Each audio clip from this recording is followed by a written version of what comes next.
Saúde, irmãos, com a paz do Senhor. Muito feliz de estar aqui. Agradeço a Deus primeiramente essa oportunidade, minha esposa, minha família que sempre está comigo em todos os momentos.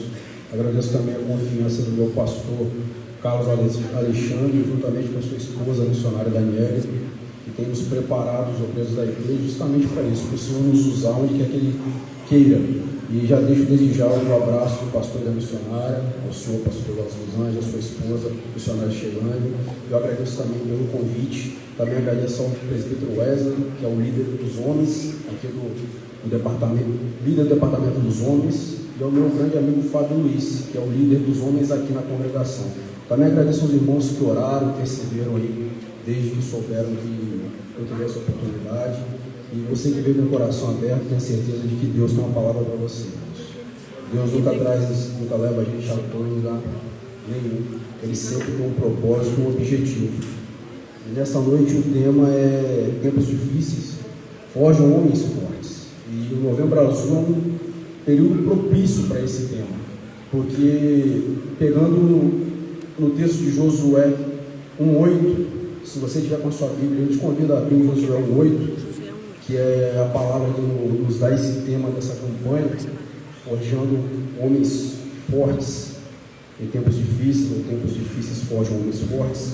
Lá em Josué 1:8, o texto diz assim, que o livro da Torá, é Deus falando com Josué, irmãos, que o livro da Torá, a lei, esteja sempre nos teus lábios, medita nele dia e noite, para que tenhas o cuidado de agir em conformidade com tudo que nele está escrito. Deste modo serás vitorioso em todas as tuas empreitadas e alcançarás com êxito. Só até aqui, irmãos, pode se sentar, tá? Obrigado, Jesus.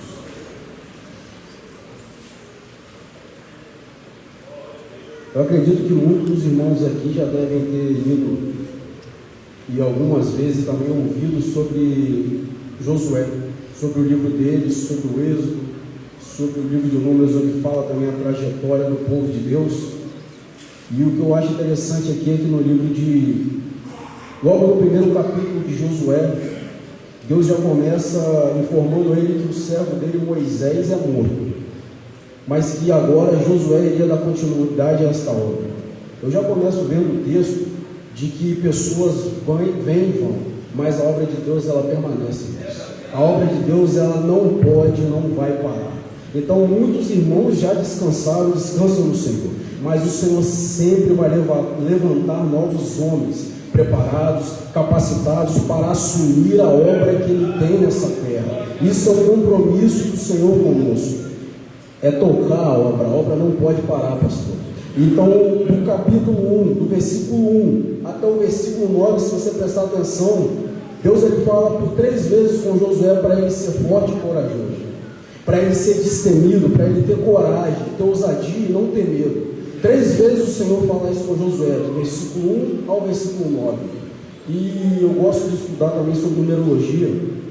O número 3 é um dos números que quer dizer a plenitude, ou seja, aquilo que é completo. Se você parar para pensar, o Espírito, Deus, ele se divide, se assim podemos dizer, a Trindade em Deus Pai, Deus Filho e Deus Espírito. Os 3 são um, isso representa a plenitude. Se você também ler no livro de João, não me recordo o capítulo agora, durante todo o livro de João, 3 vezes o Pai glorifica o Senhor Jesus. Ele é glorificado quando ele é batizado, ele é glorificado quando ele é transfigurado no monte, e ele é glorificado quando ele caminha para a crucificação. 3 vezes o Pai glorifica o Senhor. Então, se você pegar na Bíblia, você vai ver que o 3 representa a plenitude, aquilo que é completo, perfeito. Então, 3 vezes Deus diz para Josué: Josué, você tem que ser completo, para você conseguir seguir com a obra que o servo Moisés estava comandando. Você precisa ser completo,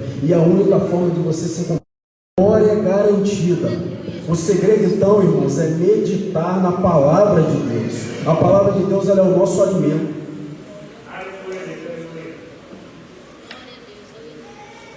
E realizando meus estudos em cima desse tema, eu fui me aprofundando nos textos e fui falando com o Espírito em estudo ali, meditando, E eu pude ver que Deus ele dá esse direcionamento a Josué. E Deus ele não dá uma opção de Josué em ler ou não ler a palavra, em meditar ou não meditar a palavra. Ele dá uma ordem, e ordens são para serem seguidas.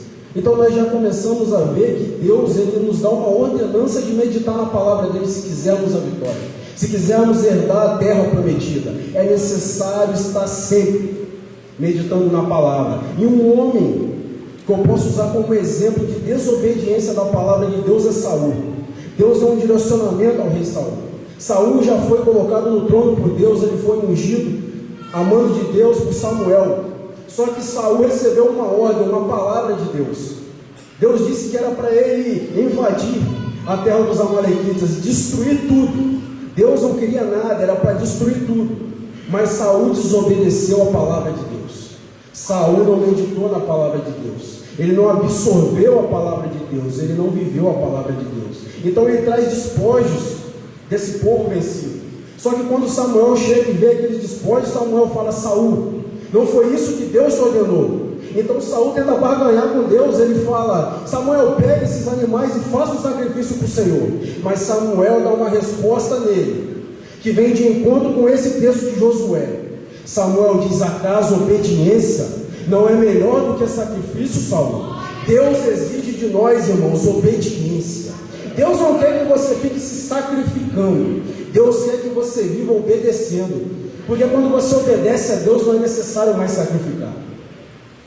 Quando você obedece a palavra de Deus, você vai entender que nada mais é sacrifício, porque você vai estar agindo de acordo com a vontade de Deus. Jesus, quando ele se encaminhou para a cruz, para muitos era um sacrifício, para nós foi um sacrifício, mas para ele era apenas cumprir a vontade de Deus. Ele estava dizendo: tudo que eu ouvi do Pai, aqui eu estou fazendo. Jesus estava mostrando para nós que quando nós cumprimos a palavra, quando nós obedecemos a palavra de Deus, nós fazemos a vontade do Pai. E Deus já começa orientando Josué assim: para você tomar posse dessa terra, Josué, você vai ter que meditar na minha palavra.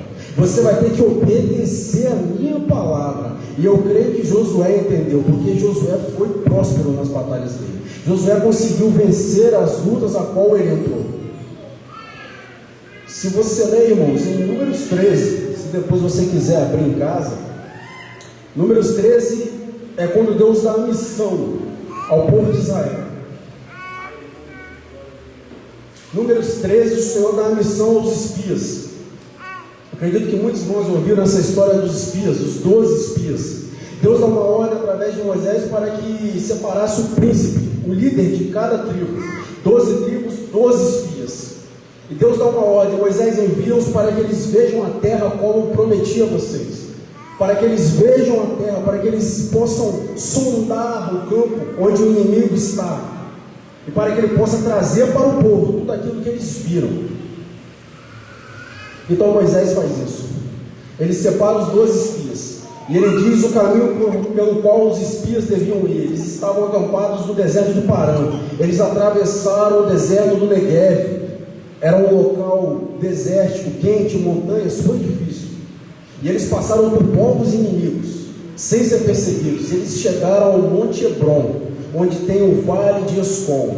E lá eles puderam contemplar que a terra mana leite e mel. Eles pegaram cachos de uva mais ou menos do tamanho desse púlpito. E lá eles puderam ver que a terra era como Deus falava, era uma terra abençoada. Então eles voltaram trazendo um cacho de uva e algumas outras frutas. E eles chegaram dando um relatório ao povo. E eles disseram a Moisés, Arão e a toda a congregação de Israel: realmente, a terra mana leite e mel. A terra é como o nosso Deus falou. Só que tem um problema. A terra é infestada de gigantes, cidades fortificadas. Nós não vamos conseguir vencê-los. Nós não vamos conseguir tomar posse dessa terra. Meus irmãos, quando tudo parece que está contrário, quando tudo parece que está desfavorável a você, é aí que o homem e a mulher de Deus aparecem. Quando o ambiente está desconfortável, como um exemplo a situação atual da nossa nação, quando o ambiente parece que não tem jeito. Já vi pregadores falando, pastor, que tem pregadores dizendo no altar que agora acabou. O político que alguns cristãos apoiavam não ganhou, agora já era. Eu já vi pregadores grandes falando isso no altar do Senhor. E eu vejo esses pregadores agindo como esses espias. Contemplaram a promessa de Deus, mas uma posição de liderança eles fizeram muitos desistir. Eles fizeram com que muitos não tomassem posse da terra prometida. E aí que está o problema. Homens na liderança têm o poder e a capacidade de fazer pessoas desistirem ou persistirem. Homens e mulheres que estão em posição de liderança, eles têm o poder de animar ou desanimar vocês. Eu poderia vir com uma palavra para você e falar que não tem jeito mesmo, que terra vermelha não tem jeito, as bocas de fumo estão aí há anos, não tem jeito. Aquele parente seu que está na droga, na cachaça, na prostituição, no homossexualismo não tem jeito. Eu poderia ser um dos 10 espias, mas essa noite eu prefiro me comportar como Josué e Caleb. Eu vim aqui falar para você que você serve a um Deus Todo-Poderoso, e a promessa que Ele fez na sua vida vai se cumprir. Ele não precisa de circunstâncias favoráveis para agir. Pelo contrário, é nas circunstâncias desfavoráveis que Ele gosta de agir. Para você saber que foi Ele que fez, que não foi o braço humano, mas o braço do Deus Todo-Poderoso que te deu a vitória.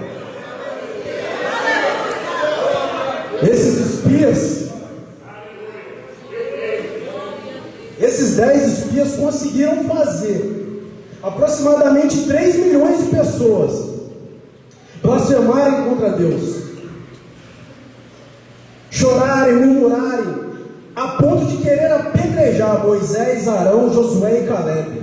Olha o poder de um líder que não medita na palavra, que não é direcionado pela palavra, que é movido pelo vento, pela circunstância. Ele tem poder de afundar uma coisa. Meu irmão, é como se eles fizessem o Espírito Santo inteiro blasfemar contra Deus. Só que no meio desse povo tinha 2 homens, e esses homens, o espírito que habitava neles era outro, segundo o próprio Deus. O espírito que habitava nesses homens não era um espírito de medo, um espírito de covardia, era um espírito de coragem, um espírito de ousadia. Eles viram nessa situação uma oportunidade. Em momento nenhum eles desmentem os 10 espias. Eles não dizem para ninguém, vai ser fácil, não é nada disso, não. Pelo contrário, eles dizem, é isso mesmo, mas se Deus estiver na nossa frente, se o Todo-Poderoso estiver conosco, nós vamos devorar esse gigante como pães. Olha a ousadia, meu irmão. Às vezes uma situação se levanta diante de você, às vezes um gigante se levanta diante de você, e você olha para ele e fala, não dá, eu vou largar tudo, eu vou largar o ministério ao qual o Senhor confiou a mim, eu vou largar, pastor, não dá para ser obreiro porque é difícil. Mas que dia que o pastor falou para você que é fácil? Eu tenho certeza que o pastor nunca levantou ninguém, ungiu ninguém direcionado pelo seu obreiro e falou, toma que é fácil, vai que é tua. Se fosse fácil, irmãos, o mundo todo já estaria convertido. Se fosse fácil, Jesus não falaria que a porta é estreita, Ele falaria que a porta é larga e entra de qualquer jeito. Mas é difícil mesmo. Ser crente de verdade é difícil, não é fácil. Mas eu vim aqui para te falar uma coisa, irmãos.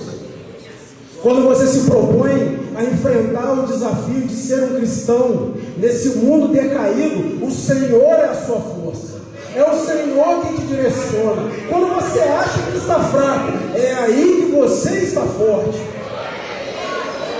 Josué e Caleb sabiam que não iria ser fácil. Josué e Caleb, eles tinham certeza que ia ser difícil, mas eles disseram, Senhor, assim como nós devoramos o maná que o Senhor nos dá no céu, assim o Senhor nos entregou esses gigantes, e nós os devoraremos, tomaremos posse da terra a qual o Senhor já nos deu. O segredo, irmão, é tomar posse antes mesmo de botar o pé lá. É assim no céu. Você já é um cidadão do céu. Você que já aceitou a Cristo é um cidadão do céu. Porém, na caminhada da sua vida se levantam gigantes diariamente. E qual é a sua missão? É derrubar esses gigantes. até que o Senhor venha, como os irmãos cantaram aqui no louvor, como o pastor ministrou, Maranata, ora vem, Senhor Jesus, até que o Senhor venha e coloque os seus pés na Canaã celestial. É aqui o seu campo de batalha. Você vai acordar todos os dias e vão ter gigantes para você derrubar. Não vai ter um dia que você vai ter um dia fácil. Sabe por quê? Tempos difíceis forjam homens fortes, mas tempos fáceis formam homens fracos. Toda vez que Israel estava na bonança, que não tinha peleja contra inimigo nenhum, eles se desviavam do caminho, e o livro de Juízes está aí de prova. Toda vez que a situação estava fácil, Israel se prostituía com outros deuses, Então o Senhor vinha e enviava inimigos, para quê? Para trazer o coração de Israel de volta para ele, para que Israel entendesse que eles são dependentes do Senhor, como Josué e Caleb entendiam. E o que eu acho muito interessante é que, se você prestar atenção na figura de Josué e Caleb, dois homens, Josué de nascença israelita, só que Caleb, ele era filho de Jefoné, quenezeu. Os quenezeus eram uma tribo de nômades. Segundo o dicionário Wycliffe, os quenezeus descendem até do Edomita, e Edom vem de Esaú, irmão de Jacó. Então eu compreendo que Caleb, ele não era israelita de nascença, mas o seu pai, Jefoné, que era quenezeu, se casou com uma israelita, da tribo de Judá. Então daí Caleb passou a ser israelita, mas a descendência dele não era israelita, só que ele era um príncipe da tribo de Judá. Como um homem que não era judeu era príncipe da tribo de Judá. O príncipe da tribo de Judá deveria ser Naasson, filho de Aminadab, e está na genealogia, quando você vai ver. Só que Caleb era o líder. E eu vejo uma figura de Josué, espiritualmente falando, como o próprio povo de Israel, aquele remanescente, aquele que o Senhor preservou. E Caleb eu vejo como uma figura da igreja, como alguém que não era da oliveira, mas foi enxertado na oliveira. Caleb, ele não tinha direito àquela terra, mas pela coragem e ousadia ele recebeu o direito de entrar naquela terra. Porque quando você lê, e Moisés convoca os espias, diz apenas Caleb, filho de Jefoné. Mas depois que Deus faz a promessa dizendo que onde Caleb botou o pé seria a terra dele, a saber, Hebron, Deus já começa a dizer: Caleb, filho de Jefoné, o quenezeu. Deus, meus irmãos, ele é extraordinário. Ele fez questão de mostrar para os israelitas de sangue, descendentes de israelita, que ele colocaria um estrangeiro onde era para ele estar. Deus, ele faz questão todos os dias de mostrar para aqueles israelenses, aqueles judeus que ainda não creem em Jesus, no Messias, que um povo que não é seu povo vai herdar a terra prometida. Irmãos, Deus, através da recusa de Israel em receber Jesus como seu Salvador, nos contemplou com a graça de sermos os ramos enxertados nas oliveiras. Na oliveira, nós éramos figueira brava, oliveira brava que não serve nem para queimar. Mas o Senhor Jesus, através do seu sacrifício, da recusa de Israel em reconhecê-lo como rei, filho de Deus, ele nos enxertou. Paulo diz bem isso. Paulo, nas suas cartas aos romanos, na carta aos romanos, ele explica: ora, a recusa de Israel serviu para que vocês, gentios, nós que não somos israelitas, tivéssemos a honra e o privilégio de sermos enxertados na oliveira que é Israel, e nós nos alimentamos da seiva que sustenta essa oliveira. Essa seiva é o Espírito Santo de Deus, irmãos. Quando você aceita Cristo, você é enxertado na oliveira, Jesus. E quando você é enxertado, você recebe a seiva, que é o Espírito Santo. E a palavra diz que o Espírito é o penhor. Quando Jesus voltar para buscar a sua igreja, aquele que não tiver o penhor, aquele que não tiver o selo do penhor, o Espírito, esse não subirá. esse não herdará a terra prometida. Mas Deus diz: visto que Caleb no céu tem outro espírito, um espírito de obediência, submissão, um espírito de ousadia, de coragem, para mesmo quando todos estão falando que não tem jeito. Tem pessoas que olham para você, irmão, e falam: não vai durar muito tempo. Olharam para mim quando eu me converti e falaram: isso daí é fogo de palha. Logo, logo ele vai voltar tudo que ele vai fazer, tudo que ele fazia antes. Mas eu sabia muito bem quem me prometeu a terra. Eu sabia muito bem quem foi que me fez a promessa. E eu confiei nele. E dia após dia, gigantes têm se levantado. É o gigante do pecado trazendo para você os manjares do mundo. É o gigante, às vezes, dentro da igreja, de pessoas que não creem no propósito que Deus tem na sua vida. Vão se levantar gigantes de todos os lados, irmão. Mas você tem que saber quem te prometeu.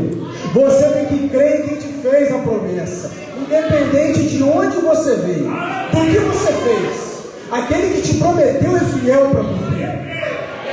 Caleb e Josué, eles sabiam muito bem quem havia feito a promessa. E eles decidiram confiar naquele que fez a promessa. E você vai prosseguindo na sua leitura. Livro de Números, Josué, Juízes. E Deus, ele continua falando. Deus, ele sempre aproveita um espacinho e dá uma alfinetada, sempre mostrando ao povo. Porque a palavra de Deus diz isso: eu causarei ciúmes no meu povo, trazendo para mim aqueles que não são meu povo. Se eu fosse você, eu aproveitava essa oportunidade. Se eu fosse você, eu aproveitava que está tudo desfavorável mesmo na nação. Se eu fosse você, eu aproveitava esse momento em que você está aqui, saiu da sua casa para ouvir essa palavra. Você não saiu daqui para ver um pregador de fora. Você saiu daqui para ouvir a voz, você veio aqui para ouvir a voz do Espírito Santo. Eu aproveitava esse momento e falava com Deus: Senhor, eu vou firmar meu pé aqui. E eu vou confiar no Senhor que me prometeu. Independente das circunstâncias, do gigante se levantar, eu vou permanecer aqui até que o Senhor venha. Até que o Senhor diga: é agora. Como o Senhor falou com Josué: Josué, já passou os 40 anos. Toma essa nova geração, Josué. Agora você vai tomar posse da terra que eu prometi. Capítulo 1 de Josué. Só 2 permaneceram: Josué e Caleb. Deus não começa falando de Caleb. Você acha que Deus esqueceu, irmão? Você acha que ele esqueceu da promessa que ele te fez? Só porque Deus não usa um pregador para falar o seu nome aqui? Só porque Deus não usa um irmão cheio do Espírito para falar: eis que estou contigo, meu filho? Você está esperando Deus falar mais profecias para você? Você quer que Deus escreva um livro de promessas para você? Será que Deus tem que falar com você todo dia, te relembrar da promessa todo dia? Quantas vezes na Bíblia, pastor, Deus falou com Caleb: Caleb, se lembra da promessa. Caleb, se lembra da promessa. Caleb, Deus não falou nenhuma vez, irmãos. Não falou nenhuma vez. Para Deus basta só uma palavra. Se Ele falou com você há 5, a 10, a 20 anos, a um dia, a palavra dele é que permanece. Porque passarão céus e terras, mas diz o Senhor: a minha palavra não passará. Então a promessa que Deus te fez já está anotada no caderno dele lá no céu. Não precisa Deus ficar te relembrando não, irmãos. Pode ser que Ele vai te usar daqui a 5, 10, 20 anos. Mas você tem que estar igual Caleb. Quando o povo começou a invadir a terra prometida, e começou a tomar posse das cidades mais fortificadas, Caleb chega para Josué e diz: Josué, você estava comigo naquele dia. Você sabe o que o Senhor me prometeu. São 45 anos. Meu Deus! O brasileiro não aguenta esperar nem 30 minutos na frente de uma padaria, irmão. Se o culto passar 10 minutos, às vezes tem gente que reclama. O brasileiro é imediatista. Só que a palavra de Deus não diz aos imediatistas, não. Ele diz aos que perseverarem. Jesus dizendo no capítulo 24 de Mateus: É quem perseverar que será salvo. Então você tem que perseverar como Caleb, irmãos. 45 anos. Caleb chega para Josué, líder da nação, e fala: você sabe o que Yahvé me prometeu. Você estava lá quando nós entramos na terra prometida e espiamos. Nós trouxemos o relatório e fomos contra o povo. Você ouviu o que Deus falou. Então agora, Josué, dá-me a promessa que Deus fez. Cumpra a promessa na minha vida. Caleb foi na pessoa certa. Josué era o homem responsável por Deus, cheio de autoridade, para dividir as terras entre as tribos. Então Caleb foi no homem certo. Irmão, para de ficar querendo confirmação de Deus em pessoas que não têm autoridade. Para de ficar perguntando fora da igreja a homens que não foram enchidos pelo Espírito Santo. Não queira confirmação de promessas de Deus fora da presença do Senhor. Se você tem alguma dúvida da promessa que Deus fez na sua vida, dobra o seu joelho do seu quarto, fecha a porta, fala com Deus: Pai, eu sinto uma dúvida no meu coração, mas por favor, fala comigo, Pai, reaviva em mim aquela confiança na promessa que o Senhor fez. Incendeia meu coração novamente, Pai, para me continuar perseverando naquilo que o Senhor me prometeu. Eu tenho certeza que Deus vai usar alguém que tem autoridade dada por Ele para falar com você. Eu tenho certeza, porque isso aconteceu comigo. Quando eu me converti, eu comecei quente. É Deus, vão mudar e vão para cima. Só que os dias vão passando. E você vai para a igreja, você volta para casa, você trabalha. Você vai para a igreja, você... É um ciclo. E você às vezes pensa: será? Será que Deus falou comigo? Será que é eu mesmo? Mas será que aquele irmão não estava na carne, não? Acontece, irmãos. Nós somos homens, nós somos falhos. Eu tenho certeza que todo mundo, então pastor, um dia duvidou da promessa que Deus fez. Isso é normal, irmãos. Isso não é pecado. Isso é normal do homem, no decorrer do tempo, desacreditar. Mas se você estiver aqui, meditando na palavra de Deus de dia e de noite, você pode ter certeza que o seu Deus, o seu Pai, aquele que te fez a promessa, Ele não vai te deixar desamparado. Jesus disse a Jerusalém: Jerusalém, Jerusalém, quantas vezes eu quis ajuntar vocês debaixo das minhas asas, como a galinha faz com os pintinhos. É assim que você está, irmão. Você está num local seguro, quentinho, protegido. Os pintinhos muitas vezes não vêem a mamãe, mas eles sabem que ela está ali, guardando e protegendo eles.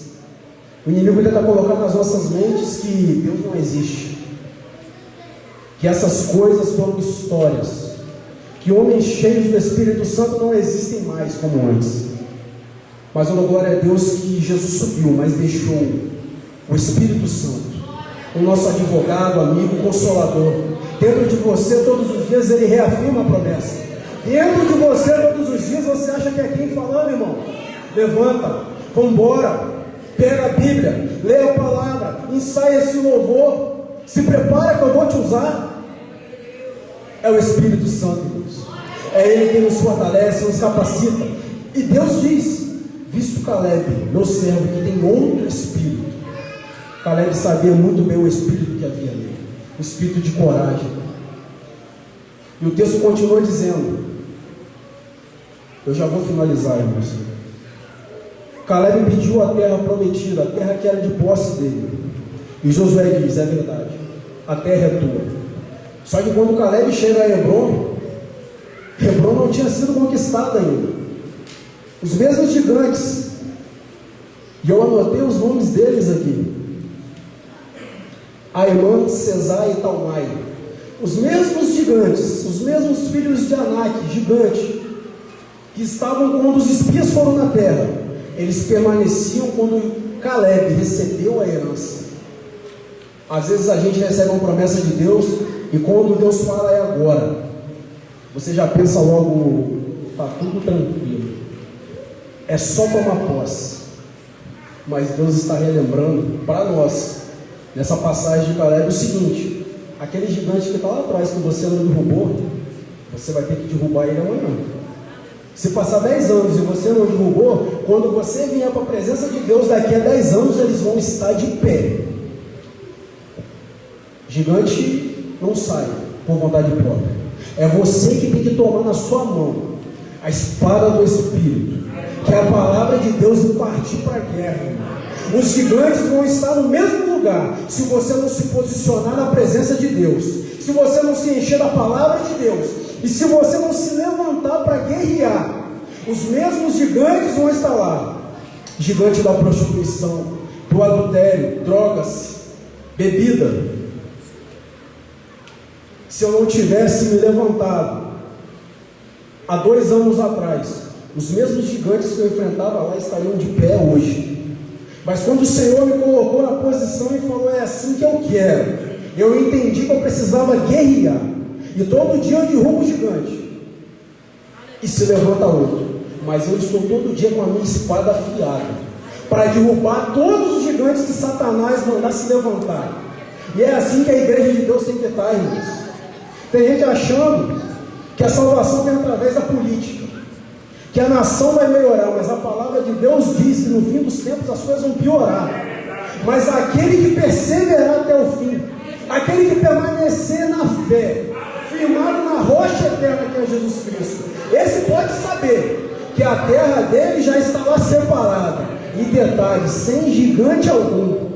É só tomar posse, irmãos. Então viva hoje nessa vida com a mentalidade de quem já está lá nas alturas com Cristo. Cristo diz: os seus pensamentos têm que estar aqui onde eu estou, ao lado do Pai. A sua vida não é aqui, irmãos. Você pode trabalhar sim, você pode conquistar coisas sim. Eu fico imaginando 40 anos no deserto, o povo vivendo, criando gado, terra, construindo. Caleb com certeza tinha as posses dele, mas a mente dele não estava no deserto, a mente dele estava na terra prometida, porque ele sabia que o lugar onde Deus iria colocá-lo era em Canaã. E eu e você sabemos que o lugar onde Deus quer nos levar é a Canaã celestial, a Jerusalém eterna. É lá que Deus quer te colocar, irmãos, mas você precisa estar posicionado, você precisa estar firmado na rocha, você precisa estar diariamente afiando a sua espada, e você tem que ter um espírito de coragem para enfrentar as batalhas do dia a dia. Quem te disse que é fácil mentiu. É difícil, mas quem te disse que é fácil deve ter esquecido de falar. Você tem um Espírito Santo com Deus Todo-Poderoso para te fortalecer, para te dar um escape na tentação, para te dar força na provação. É esse Espírito que está aqui, irmãos. A minha congregação é em Guarapari, mas quando eu sentei aqui, o mesmo Espírito que está lá está aqui. A mesma presença que eu sinto lá, eu senti aqui. Eu não sou melhor que vocês, eu não sou pior. Guarapari não é melhor nem é pior. Somos todos irmãos, aguardando que a promessa de Deus se cumpra. Mas devemos estar atentos, irmãos. Satanás é sujo, ele é paciente, ele espera o momento certo da sua menor fraqueza para entrar na sua vida e te destruir. Mas eu dou glória a Deus, Deus que restaura está nessa vida. Jesus Cristo tem o poder de restaurar a sua vida, a sua comunhão espiritual. Ele tem o poder de colocar o seu nome lá naquele livro da vida. Se o seu nome já esteve lá e você se afastou, sabe que nessa noite você pode renovar isso. Enquanto Jesus, irmãos, ainda não voltou, ainda há esperança. Enquanto Ele não veio buscar a sua igreja, ainda tem tempo para você. Então eu te faço um convite: venha guerrear conosco. Nós precisamos de homens e mulheres cheios do Espírito Santo. Tem pessoas se perdendo, irmão, pessoas indo direto para o inferno, e elas estão esperando um movimento da igreja, um movimento espiritual, não um movimento carnal. Às vezes o seu vizinho que você acha que não tem mais jeito, é você que Deus vai usar para tocar ele, é você que Deus vai usar para levar uma palavra para ele. Então Deus quer te usar, irmão.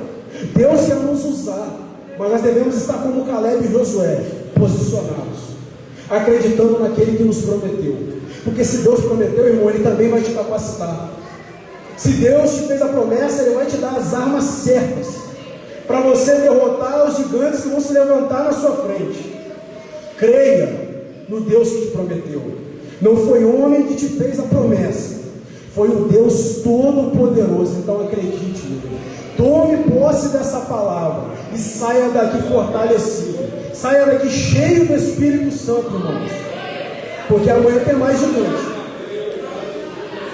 Mas o povo de Deus vai continuar avançando. O povo de Deus vai continuar guerreando. Porque quem tem que temer não somos nós a eles, mas é eles que têm que temer a nós. Porque temos ao nosso lado, nos comandando, o Senhor dos Exércitos. Eu agradeço a oportunidade.